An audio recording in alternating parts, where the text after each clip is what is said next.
আপনাদেরকে একটু দেখাতে চাই। আর্জেন্টিনার মসজিদ নিয়ে, নামাজ নিয়ে, ইসলাম নিয়ে, মুসলিম নিয়ে অনেক ধরনের কথা হয়, বাট বাস্তবতা কি? এখানে কি নামাজ চাইলেই যে কেউ পড়তে পারে, আসতে পারে, কিংবা হচ্ছে নামাজ পড়লে কোনো সমস্যা হয় কিনা, এই ব্যাপারগুলো আসলে আমাদের দেখাটা খুব জরুরি।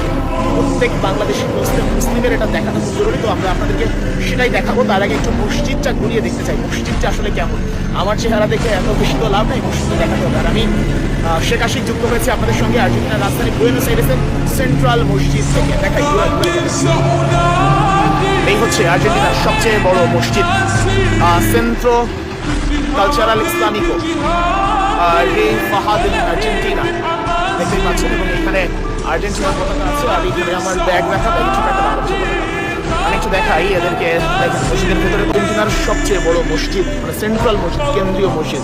এবং মসজিদের সামনে কত সুন্দর একটা জিনিস আপনারা দেখেন, এই যে এখানে কিন্তু এত নিরাপত্তা বা এমন কিছু প্রয়োজন নাই। নর্মালি মসজিদ আছে, যে যার মতো নামাজ পড়তেছে। এখান থেকে বোঝা যায় কিন্তু এখানে নামাজ, মসজিদ, ইসলাম নিয়ে কারো কোনো চুলকানি নাই, কোনো ধরনের চুলকানি নাই। খুবই চমৎকার জায়গা। এটা হচ্ছে গেট, এবং এখানে সুন্দরভাবে ব্যবস্থা আছে। তারা হচ্ছে 500 বছরের ভিতরে স্পেনে মসজিদে আজান হয় নাই।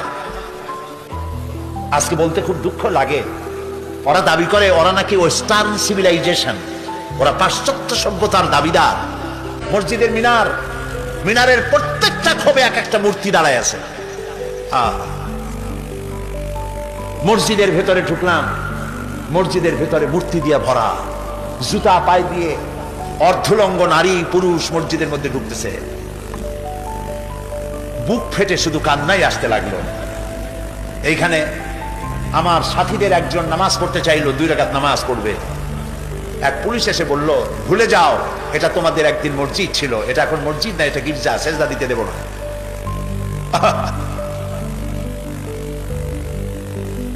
অসংখ্য মূর্তি দিয়ে মসজিদ ভরা। মেহরাবের জায়গাটা এখনো তারা ঘিরে রেখেছে, আরবি লেখা আছে, কোরআনে কারীমের কিছু আয়াত লেখা আছে। 10 ইউরো করে টিকিট, প্রতিদিন অন্তত 8 থেকে 10,000 লোক দেখে। আমাদের মসজিদ দেখে, পয়সা তারা কামাই করে, আর আমাদের নামাজ পড়ারও কোনো সুযোগ নাই। মুসলমানেরা যখন এই দেশ শাসন করতেছিল 800 বছর, 40,000 মুসলমান ঢুকেছিল কর্ডোবার মসজিদে।